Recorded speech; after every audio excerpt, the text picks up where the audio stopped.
everyone, and welcome back to From Paranormal to Normal.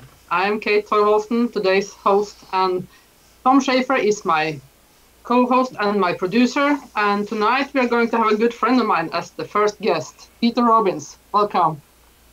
Thank you, Kate. And of course, then we go completely blank. That's the typical thing we do when it's the first show. Yeah, for those of you who doesn't know Peter, Peter Robbins, he is one of the America's most investigative writers, and he has also been involved in this field for over 30 years. And he has been a researcher, investigator, writer, in lectures, and he's also an author. And been a regular guest on shows all around the world, and also appeared as a guest and consultant to numerous television shows and documentaries. Last time I just saw him on television was on Ancient Aliens. That's good. So, Peter, how did you actually become interested in this subject at all? How did it start? It was not something I chose as much as it chose me, although some people would debate that. It began with the return of a memory from my childhood of a UFO sighting that I had with my sister Helen, and which upset me so much. It went against everything I thought I knew. I was an adolescent, consumed with just wanting to be a normal kid and be taller and have better hair and nicer clothes and be cooler. Nothing anybody can relate to, I'm sure, except me. And all of a sudden, we were playing in front of the house we grew up in on Long Island, about 30 miles to the east of Manhattan, on a beautiful spring morning. And we saw 5 silvery white discs, ellipses actually, come in very fast from my right peripheral vision. I called my sister's attention to it, and everything in the world stopped as we looked at them. They were 5. They were in a V formation. We could see very closely that they were metallic. No ambiguity. It was a perfectly clear morning.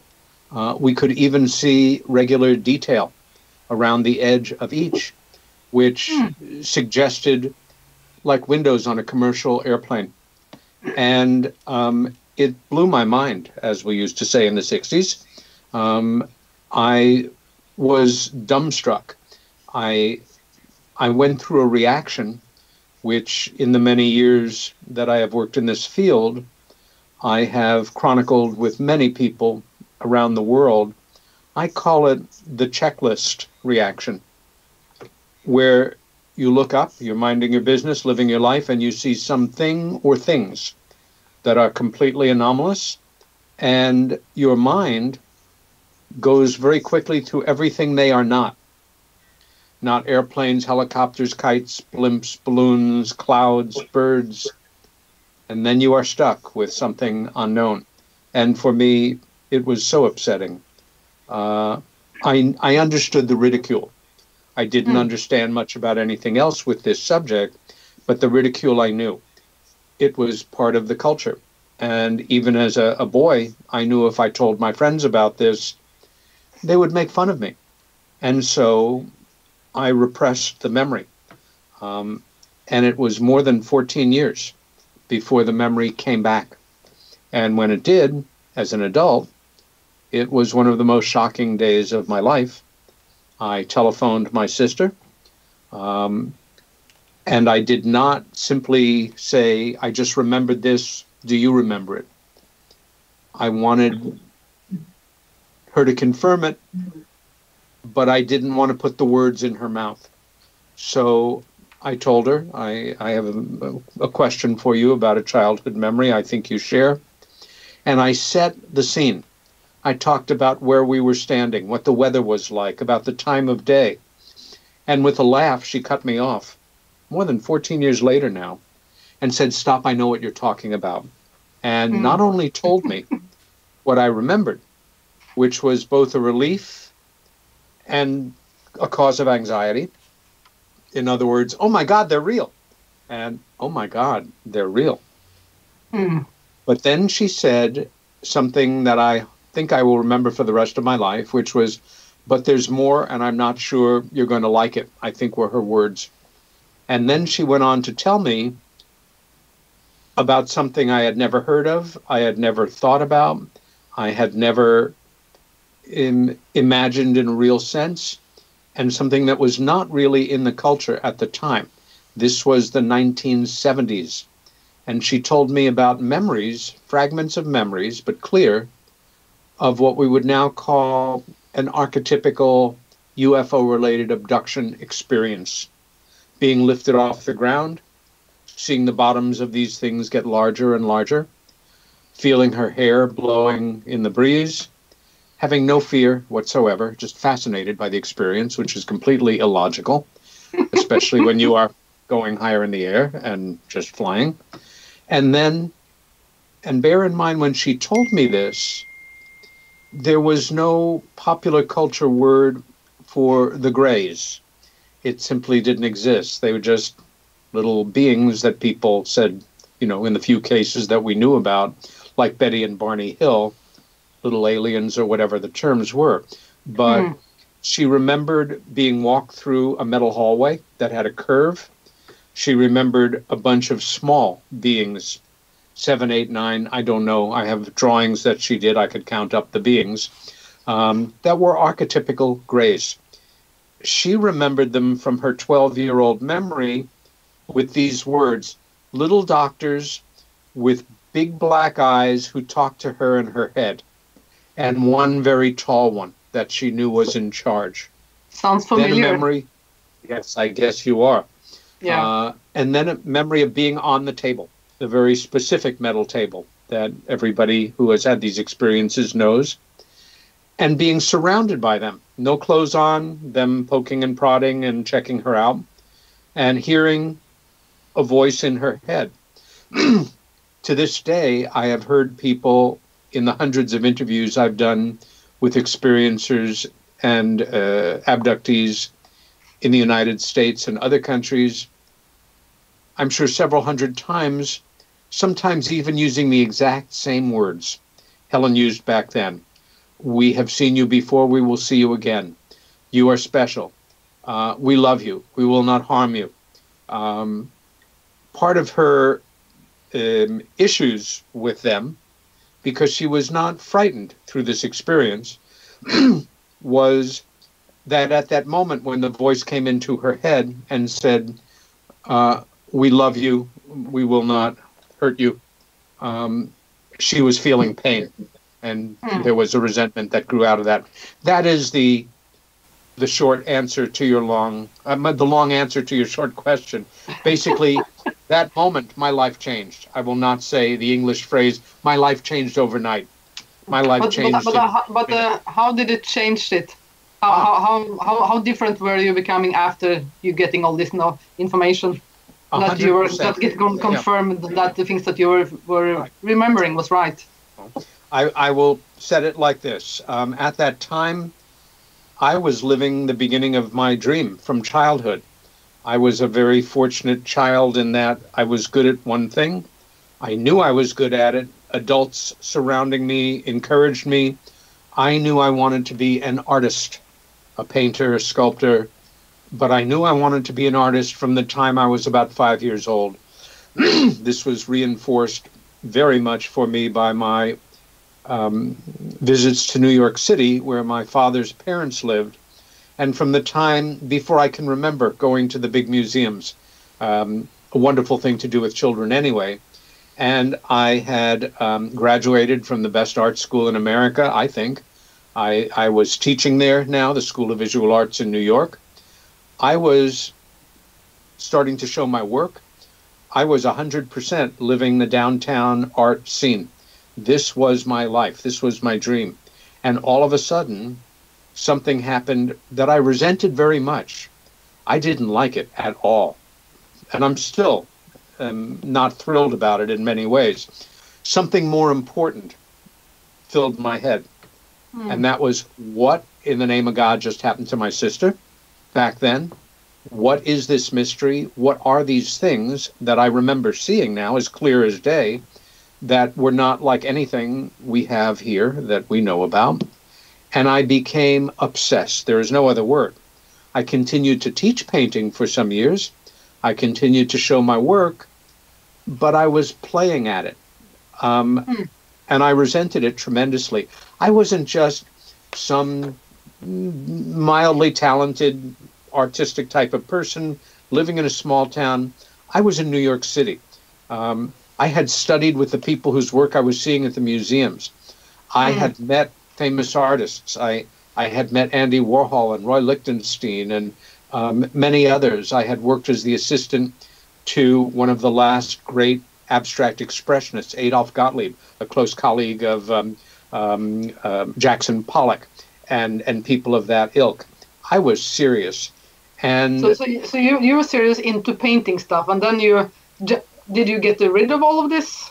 No, career, or just jump into to be professional in this? It became like a secret life. I was embarrassed about it, frankly, at first. I didn't want people to know I was going crazy about flying saucers from other planets. I was building a career as a professional New York City-based artist. My dream was very simple and very ego-driven. I wanted my work in famous museums. I wanted my work in collections. I wanted it to be worth a lot of money. I wanted respect in the world for being a talented vanguard modern artist. And again, I continued to do it. I would sell a few pieces a year. I was, again, teaching art. I loved to teach painting at the School of Visual Arts. That was very satisfying to me. But it was more and more hollow. It was an act. I knew how to play the role, but I was more and more empty about it. And I went through a crisis after about a year. In fact, I kind of ran away. I went to England for the summer. My sister Anne was in school there, and I spent most of the summer in Scotland, in the Orkney Islands, visiting the big standing stones and Neolithic digs and things that had begun to interest me a few years before I had any interest in UFOs, ancient civilizations, which still is an interest of mine for sure. But when I came back, it was, okay, I'm going to try to do this, but I'm going to be painting and drawing UFOs as part of what I do, but as political allegories, fear of the unknown, getting very intellectual about it. And at a certain point, several years later, I just kind of stopped. And I looked at my library, and which used to be mostly art books, and guess what? It was now mostly UFO books. And now, I believe you. Well, You've been written a few yourself too, so. Yeah. And I am thankful that I have continued, although I am on a kind of a break from it now, my artistic drive, I still am a good and passionate photographer. And I intend to return to the world of painting and drawing, and soon. I think I need to do this. And it has been decades since I did it. But I have been in this field now for more than 35 years. I have had my ups and downs, as many people know. I have made some original contributions, and I am not sure what my next chapter is. I think it will involve the arts, but it will also involve this work that we do, you and I. I was just going to say that, ask you, how do you see your role in the ufology after all these 30 years, long career with it? I think more and more, as an educator, I like teaching. I have taught at every level in the arts, from first grade through postgraduate painting, summer programs in different states. I am a good communicator. And the subject of UFOs, truly anomalous UFOs, and their implications are shattering for the future of humankind.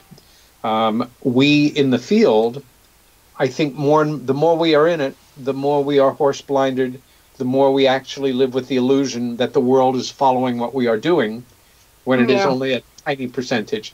It is very ego-driven. It is a world of personalities and beliefs and almost theology. I am the one who What says, can we do? well, What can we do to make the more people around us to see the stuff that we are doing?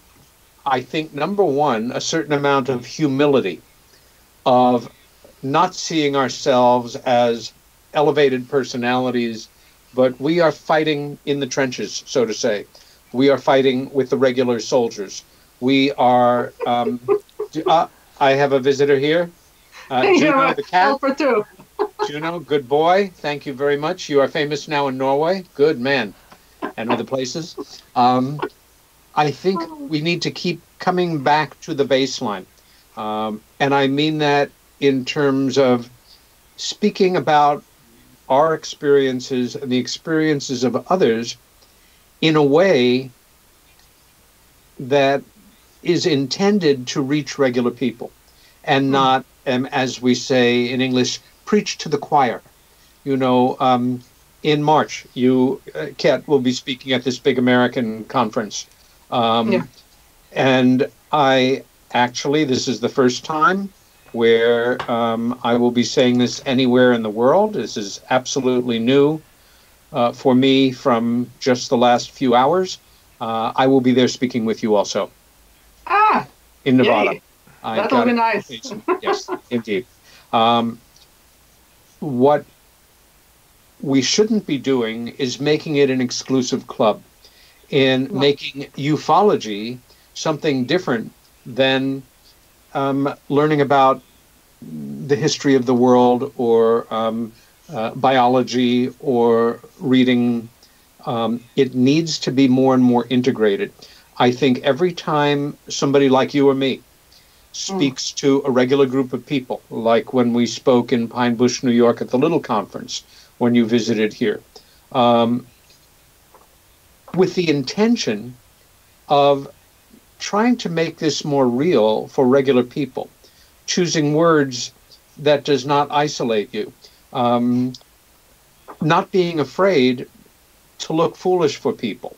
I think a great example here for any of us is somebody like Travis Walton, who went through something that the logical mind says is impossible, it's crazy. He had to be lying. It can't be. If this was true, everybody would know it. The world would be different. Well, guess what? He wasn't lying. It really happened. And how does he deal with it over all these years? He is the same person very much that he was back then. He never talks. You need a lot of balance when you're doing the stuff like this, because you are meeting all these negative people, skeptics.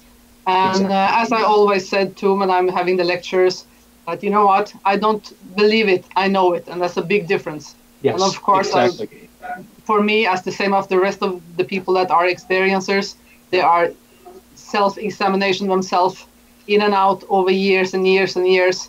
So, and if they wanted to go out to just to be for doing this for to be famous, yeah, I think that you would probably do something else, because this is not easy thing to do. Yeah. And also he does something that I think is wonderful, that is a good model to find your own words, my own words. I have seen him begin talks, and I have seen him talk for almost 30 years. When I first saw him, he was not very comfortable on the stage. He did not do it like I do it. I enjoy being up there. I'm good at what I do. I am a bit of a ham. I am confident in my communication skills. I like being in front of people and producing a positive result. For most people, they don't like being in front of a crowd and talking in public. But I have seen Travis begin talks by saying things to the effect of, he'll run clips from the news, and when he was, everything is breaking, and gets up there and in so many words says, if I was in the audience and you were up on this stage and you were saying this happened to you, I might well be sitting here saying, you're crazy, or you're a liar, or you're in this for the money, or. And you know what? I absolutely understand why you feel the way you do. And you're right. I probably would feel the same way. Now, let me tell you. And then he would begin to talk. I think it is very destructive to think of this work as something that if you emerge as a person with respect, who naturally has written some things that people like and have learned from, that they seek you out when you speak at a conference, that they want to follow you when you were on a television show or a documentary or on a radio show like this. That is the highest honor we can get. It's nice to get awards. Everybody likes to be recognized for what they do. And I think there is a special satisfaction to be acknowledged by people that do what you do. There is nothing wrong with feeling proud about that. But if that is what it is all about for you, and you are not driven by curiosity, genuine curiosity, and a desire to be of value in the world, and not just to pump yourself up and be like a pop star and, you know, trash your hotel room and be paid lots of gold for doing what you do, and be written about by many people as though, you know, you were some kind of, again, famous actor or something. We are all workers in this, or we should be. And I wanted to start this show because I think there is so many subjects that needs to be spoken about. And I was so glad when you decided to do it, because you, even in a world of people with unique experiences, you are in your own category, in a way. I have interviewed and spent time with and seen medical records of many, many, many people who have what we call implants. These are things introduced into the human body that are manufactured. They are technological. They are not ours, as well as we can assume, although ours exist separately. Yeah. Literally, always, they get in there without leaving any kind of surgical scar, any kind of hint of how they got in. And that's not just for somebody like you, who has them there, and down both sides of your spinal column. No, just following the spine. Yeah. I remember many years ago working in that long time where I worked as Bud Hopkins' assistant. And for any of your listeners who are not aware of who Bud is, was arguably the father of truly scientific, logical, pragmatic investigation into this most mysterious of UFO mysteries, the UFO abduction phenomena and the associated implant phenomena. I remember seeing an X-ray provided, an authentic X-ray provided by somebody that Bud was working with, who I knew, showing an implant in the person's head, in their brain. Was that the round circle one? Yes, like a BB. And it was an inch or so in. I forget exactly where it was located. But there was nothing that could account for it logically or medically. The medical personnel that had worked with this person were incredibly frustrated, and I think they were anxious about what this was about as well. They did have a conversation at one point with Bud that I do recall, which is a rarity, but that's how against the wall they felt. These things are real. They exist. Did they operate it out? No. They everything like you. Do you want somebody going into your body and digging these things out? I don't think so. If it was in your brain, would you want somebody going in and saying, "Oh, I hope I don't disrupt anything, but let's grab this little thing out of your brain," and then you are Kate, who we go to visit and pat on the head, who says nothing for the rest of her life. Yeah, I know that there has been a lot of people that have been removing their implants because they have been randomly placed. And of course, I too have been getting a lot of questions, why don't you remove some of them? And my answer is that no, I don't do it because they are symmetrical placed. And since they are symmetrical placed, they are symmetrical placed for a reason. That's right. There is a phrase in America, maybe there's a similar phrase in Norway, if it's not broken, don't fix it. No. And is it now that I should comment on all the computer software or the new Skypes or the other things that don't mess with the things that works, please. Many listeners who feel the same way. We have our friend Daryl, who is a specialist in implants, and the great late Dr. Roger Lear, a podiatric surgeon, who specialized with great courage as a medical person doing this publicly in removing implants from people and making some striking discoveries and publishing some very important literature on the subject. Yeah, for me, I met Daryl already back in 1998, I think. And back in those days, I didn't know that I had implants. So it's sad to know now that I didn't know it. So because it would be nice to meet this year to figure out what was going on. Maybe he could help.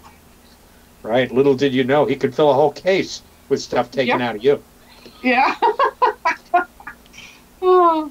No, you know what? I still need to have my fun when I'm going through the security thing on the airports. No, that was just a joke. I think it would be nice for these other intelligences to issue you a little card, you can show at security. And it's all right. And if you give this woman a problem, you'll be a mumbling piece of nothing.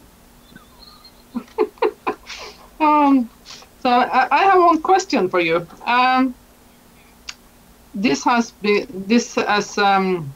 an abductee, over the years I have been meeting a lot of skepticism and problems, even in the UFO societies. What do you think should be done to meet people that are abductees? Who shall they talk to?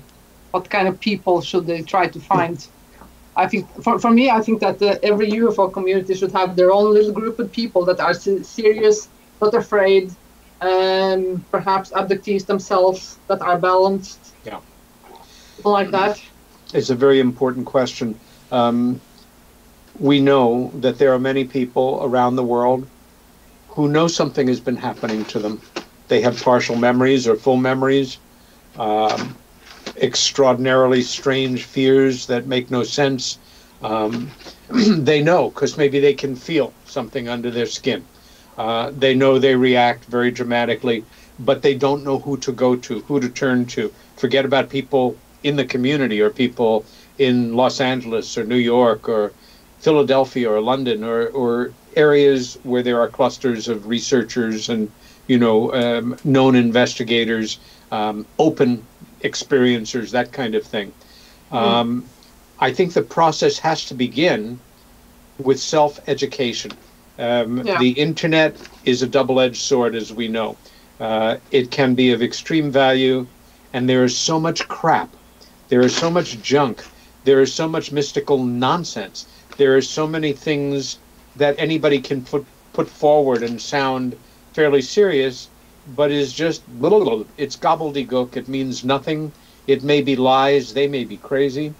One needs to begin by educating oneself, and where possible, to seek the help of established, respected professionals. MUFON, the Mutual UFO Network, continues to generate controversy. Many people have problems with the organization, with individuals who are in it at times, but they have been trying to do good work in many respects for many years, and there are good people in it. There are smaller regional groups. If one goes online and types in the name of the nearest city and UFO group, you might just come up with a person or a group. I am near Ithaca, New York, a small city. I laugh because I grew up in New York City. It is my home. And to call Ithaca, New York a city is another word completely. But it is a wonderful place. It is very special. It's a good college town, Cornell University, Ithaca College. But an hour and a half from me is a larger city called Rochester. And in Rochester, there is a UFO meetup group. And they meet every month, at least 50 of them, usually at every meeting. Some complete amateurs and very curious. some extremely professional and very knowledgeable. Our friend and colleague Richard Dolan lives in Rochester with his wife Stacy. You mean Tracy? I mean Tracy, don't mind me. Sorry, Tracy. Yes. And there are people that can be recommended. There are people that do the kind of work that Bud Hopkins did do before he died in 2011, and they are available. There are mental health professionals who, although they might not make a big deal of this, psychologists, psychiatrists, psychiatric social workers, nurses, physicians' assistants, who in their private life are fascinated by this and who are open to being there for people. There are therapists out there, some of whom even specialize in this. They're there. But still, I think that they should seek these kind of groups, not going to your normal doctor or the normal health care. Because if you do, you will normally get the white frock and here's some tablets. Yeah, problem solved. It's true. One of the areas about UFO studies that has fascinated me, that I have done a great deal of research on, given many talks on, is what I would call the origin of the ridicule factor. Because it's so counterintuitive, it makes no sense. And yet the entire Western world is still under its control to some degree or another. I mean, to digress for 30 seconds, if I say, I saw something in the sky that I didn't recognize, that was mysterious to me, I wonder what it was. In a normal, sane world, if somebody said this to you, you might well say or think, gee, that's interesting, I wonder what it was too. And yet, culturally, we react with, what's wrong with Peter? Is he crazy? Has he become a mystic? Does he want to, my favorite, feel special? Does he want to fool me? Is this a way he thinks he can make money? Is he, starting a religion? I think there's a lot of fear involved. Yes, fear of the unknown. In fact, all fear, if you think about it, is some kind of fear of the unknown. Am I going to be lonely the rest of my life? Am I going to be able to pay my bills? Are my kids going to grow up to be good people or criminals? Am I going to have some security when I am an old person? What the hell is going on in the universe? What are these things coming in and out that captivate us, that frighten us, that at the highest levels of government make our leaders lie to us culturally for 70 years plus? Why is it like this? And I think it is all fear of the unknown, and in great part going back to 1947, the beginning of the so-called modern age of UFOs. It is driven by a fear of loss of perceived power, by controlling people who are almost always older white men. They certainly were in 1947, overwhelmingly still are now. If we were to tell the truth, everybody would know we are helpless too. We have been lying, and the people who came before us are lying. Where do we even start to tell the truth without looking bad? For me, I think that we even need to start to change our history books. Well, exactly. It has to start somewhere. And it's too complicated now. Well, this is argued. Many people feel it is too complicated now for one courageous world leader to come forward and say, I don't care what the rest of my world leaders and religious leaders and cultural leaders are going to say about this. I am here to tell you, I am representative of the culture that has lied to you and your parents and your grandparents since the 1940s. We are not alone. There are intelligent, sentient beings with unbelievably advanced technology coming here from we don't even know where. And we also have some idea, for reasons we understand and have no understanding at all. And it's true. And I, on my part, apologize. Right. Don't hold your breath waiting for that to happen. But this is the world we live in. It is schizophrenic. It is driven by those of us who know as well as we can know, from an overwhelming amount of evidence that you could go to court with in our experience and as investigators that we have held in our hands or been referred to, gilt-edged paperwork declassified authentic documents, implants, radar returns, you name it. And still, the rest of the world, good people, in great part, are sleepwalking. Yeah. They know it's not true.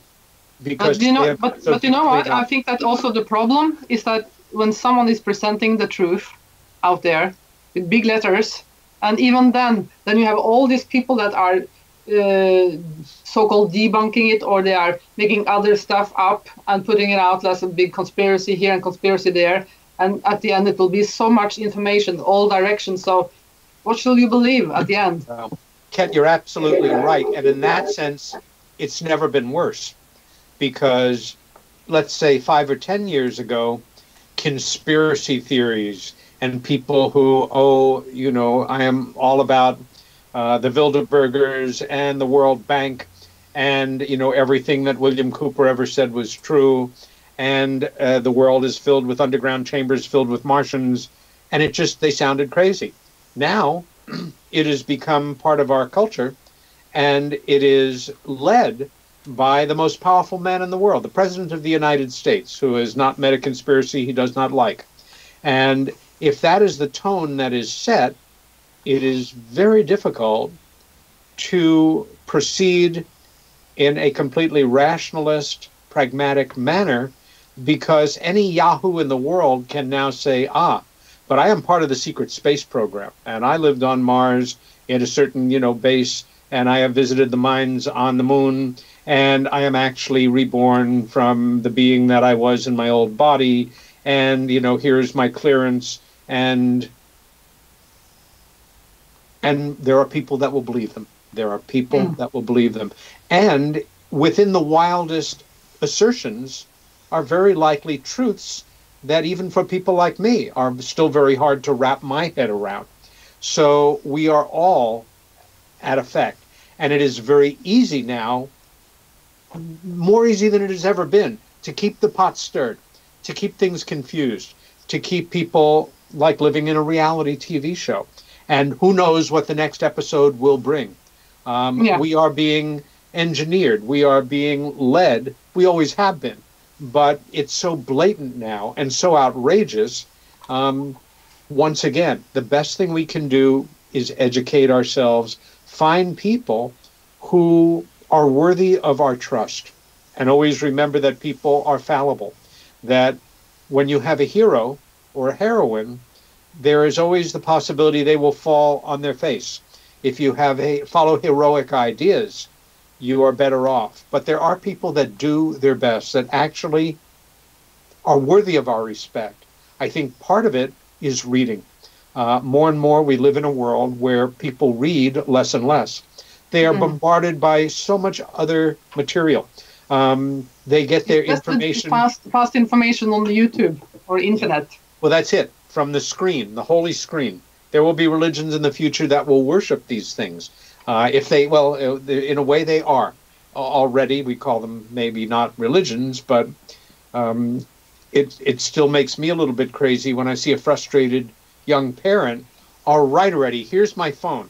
And you see a 1.5-year-old child falling in love with this thing that will dominate the rest of their life, and that they will scream like crazy when you take it away, and that they are probably going to have some serious health problems because of in 10 or 20 years.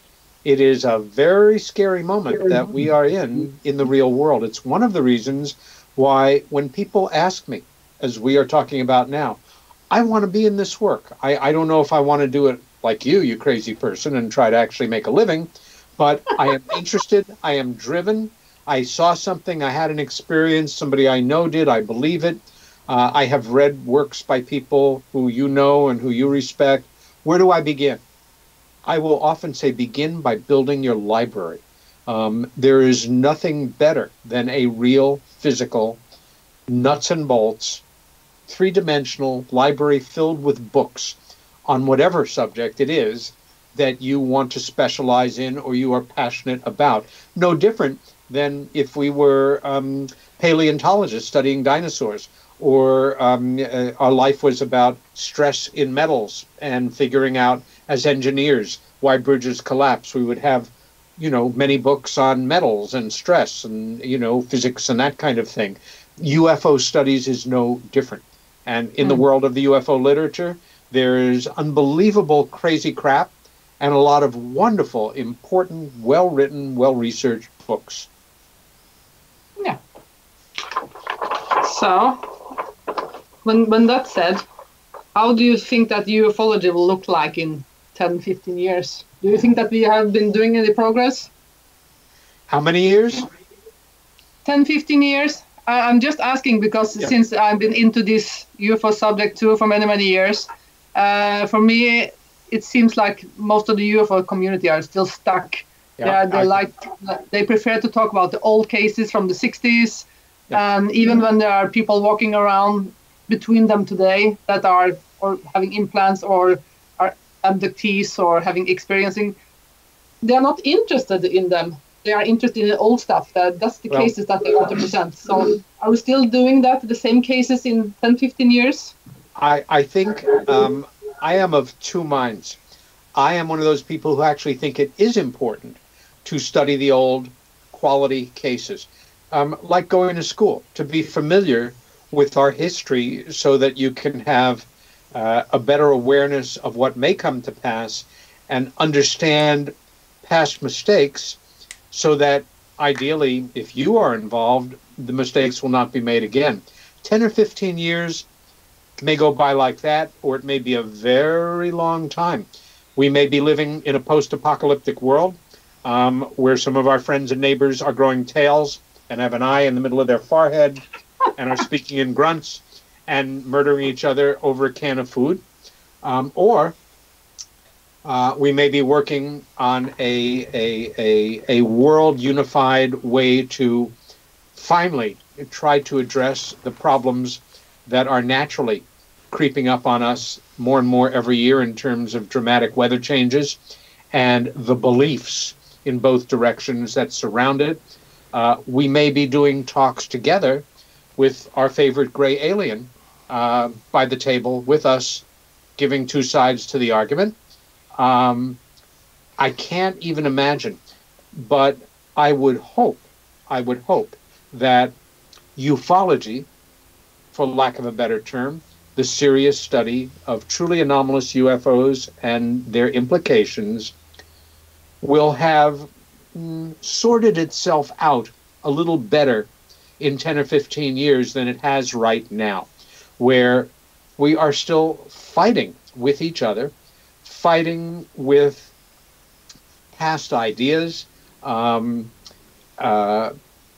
new people are coming into the work and making good contributions, and new people with big egos are coming into the work doing their best to be famous. I guess there's always going to be this back and forth. It's part of the human condition. I would like to think, again, that more and more, whether you're very well known and respected and knowledgeable, or just coming into the work, that we in the field, whoever we are, at whatever level, will simply think of ourselves more and more as colleagues, working together, learning from each other, refining what we are doing. One of the talks I give is to people who are struggling with this subject, who are serious about it, who are coming up in the work, or who want to be a part of the work. It is a talk designed simply how to communicate about this subject, how to do it in a meaningful, effective way that is down to earth. And I will say to those people out there that are listening to us right now, if you are wanting to join this fraternity, sorority, welcome. And once you have studied enough, once you have maybe started to write, once you have organized your thinking enough that you could make a basic presentation to other people who are curious enough to attend a talk, maybe a free talk, go to your public library. Go to the one in the next town. Public libraries are one of the greatest resources in the world. We should all be supporting them. I love libraries. I will speak at any public library that will have me as long as it is practical for me to be there. And if they don't have the money to pay me, That is fine. I will make my money in other places. But you can be part of this. You can help things get better in this work. I will also say that if you're really fortunate and you work hard, and maybe you have a little bit of extra drive and some talent for communicating and putting together an interesting PowerPoint presentation, you may be fortunate enough, as I have been in my life, to meet extraordinarily interesting, wonderful, decent, fascinating people where you live and in places completely different from where you live, which will enrich your life. You may be fortunate enough to be invited to speak someplace you have never been and have an opportunity to see some of the rest of the world and learn that you are a citizen of the world and that you are part of everything anyway, something that you suspect but have never had the chance to do. You can follow a dream and do it at the same time as you have a career. Maybe that is not as exciting as, studying UFOs and teaching people about it, but you can be part of this. And I don't mean in some crazy mystical way. I mean a colleague. You can contact me. You can contact me through my Facebook page. You can visit my website, peterrobbinsny.com. You can contact me through my email address, which I invite Ket to post. And I will talk to you. If there's something I can assist you with, I'll do it. There were people who were there for me 20, 30, 40 years ago when I was not much in this work. And for me, they were famous and worthy of respect. And the really good ones, like all good people, were just that. They encouraged me. They made me feel welcome. They helped me. And pay it back. We are all in this together. And rarely in any other subject in the world are we all in this together in such an important way, right up there with the environment and the crisis in our physical planet that is only getting worse and worse. This is an important subject. It's not some cult. It's not some silly thing. It's not something that you should look at any less seriously as the state of the world itself. That's why I also think that it's important to more and more people that are coming through with their experiences and to talk about them. And because there's a lot of things that we can't examine when it comes to the old cases, yes, but we can do now when it comes to how your mind works. And just imagine how the mind works. Even now today, the scientists doesn't know all the things that we can do with our mind. So of course, there's a lot of things that we can actually experience, not even by the physical close encounters, but you can experience them in different other levels too. And right. They can be real experiences and not be something hallucination. You're absolutely right, Ket. And I'm reminded that I am not going to, but I could name you half a dozen people right now who I am very proud to be working with, who I think in the future people in this work will know their names. They are working hard in their own areas, writing, studying. One woman that I know is working very hard and very seriously in the state that she lives in, finding and doing in-depth interviews with people who have had experiences as she has had. I think that's very important. Exactly. And creating a record. And as she continues to do this, she will have an important battery of factual information that has a number of applications. Other people... So sorry to interrupt you. Something like that was the thing that I was hoping for, that every UFO community should have. Like a scribe, almost. Yeah. Somebody to record the history of experiencers. It is so important. And another workshop that I have done, I actually created the workshop for people, younger people, to have the basic tools, physical tools and mental tools, let's say, to interview older people, people like their grandparents or their grandparents' age who have had many life experiences and become the person that can help them create a certain immortality by getting their stories, recording them, writing them up. It might just be for a school project. It might be because you want to help them to create a record for their family, or because they want to write a book. My dad, who passed away a few weeks ago, and I miss him very much, he lived a very long, good life. And when he was 95, he was 98 and a half when he died last month. But when he was 95, he decided to write a memoir. Can you imagine? Well, you Never can. too late. I have a copy inscribed to you. You will have soon. And he wrote a wonderful book about his life. And he made it very clear that he felt he didn't live a really exciting, dramatic life, but he had a story to tell. And I only bring this up because there are some very basic tools that can help anybody a lot to go from being a complete, well-meaning but amateur interviewer to a well-meaning, amateur, informed, and effective interviewer. You know, it is a talk I am happy to do at libraries, or if somebody hires me for a conference or some regional group. We are only limited by our imagination in the way that we come at things. And another reason I am doing all I can to encourage that next generation of people in the field who are now in their 20s and 30s, which seems young to some of us, although being pathologically immature, thankfully I can relate, that even if you are new to the game, you may have an idea or a thought or come at things from a different angle that experienced professionals have either forgotten, haven't thought of, don't know, don't realize it's valuable. And that in itself can catapult you into making a contribution. And knowing that, you know, that first article that you're working on, that, wow, I've got something here. I think I can sell this to a magazine, or, you know, at least get it posted on an online website. And even if I'm not making money, I will be a published writer. And that's a great start. And that would make me feel proud and make me want to continue in this work. Very exciting stuff and very basic. Do you have some last thing you want to say?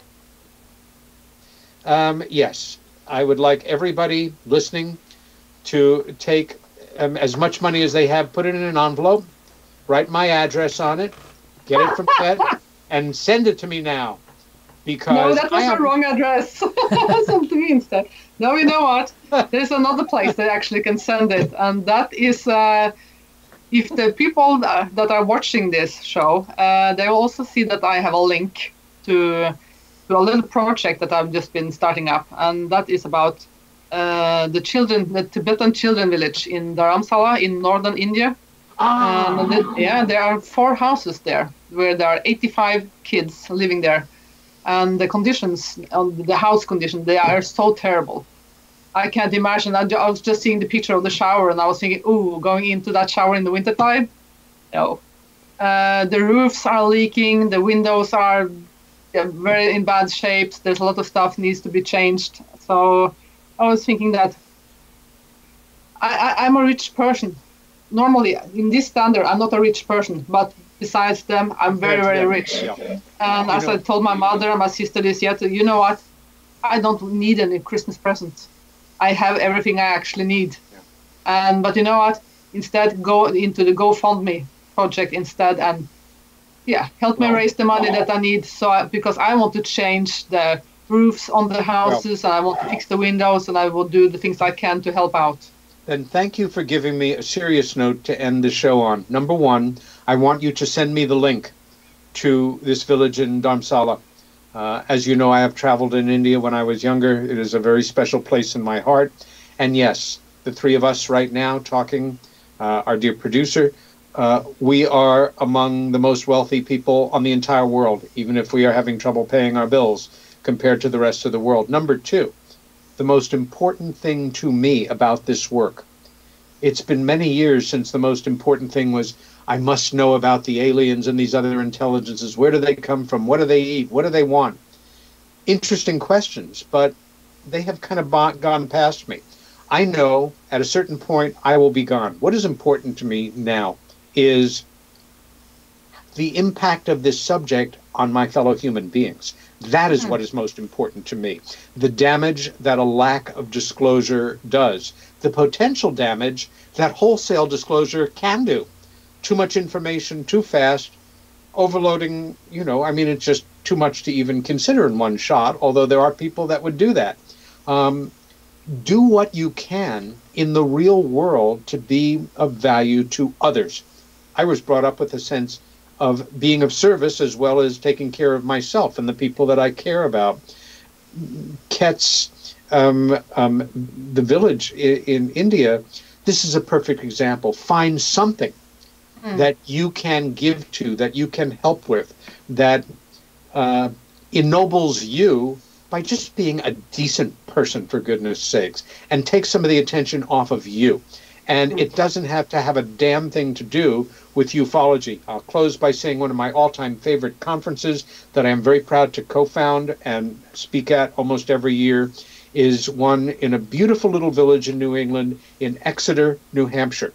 Famous location for two very famous UFO events, the Exeter, New Hampshire UFO Festival and conference. Why I love it so much, in part, is because after they pay all of their expenses and their speakers, all of the money that is made goes to children's services in that town. That's nice. That's wonderful. If every UFO conference did something like that, not only would it benefit a lot of children, but it would make us look a damn sight better and more serious and more worthy of respect than we do to a lot of people, understandably, who see us as crazy people who want to know about flying saucers and Martians, and we're kind of a joke to them. Yeah, I was back in Darmstadt already in 2006 when I was visiting those homes. And even back then, it smelled like basement. And the kids there are from 7 years old to, in that place I guess it was from 3 years old. But the houses that I'm trying to help out now, they are from 7 to 14 years old. So, I'm really hoping that a lot of people will help us out this Christmas. Well, I love that, and I love your idea. We could all do that. We could all say, okay, I want some Christmas presents, but you know what? I would like everybody that cares about me to consider making a donation to something that I believe in that could help people less fortunate than us. Just do it. Don't even think about it too much. Find the charity that you love. When people got in touch with me a few weeks ago and said, we are so sorry about your father dying, what can we give to you? Shall we send flowers? No. You can give money to the Southern Christian Leadership Conference. You can give money to our local hospice, Hospicare in Ithaca, which helped us so much to help my dad out. Something that is not about you, and that maybe makes you feel a little better about yourself and continue the important work that we feel that we're doing, having nothing to do with these subjects in terms of UFO studies. Yeah. I think that we are clear for tonight. Now we have been talking 1 hour already. It's going so fast. The time flies in good company, show. Okay. Good show. This was the second show of the From Paranormal to Normal. Hopefully all of you will join us the next time. Who the guest will be next time? Wait and see.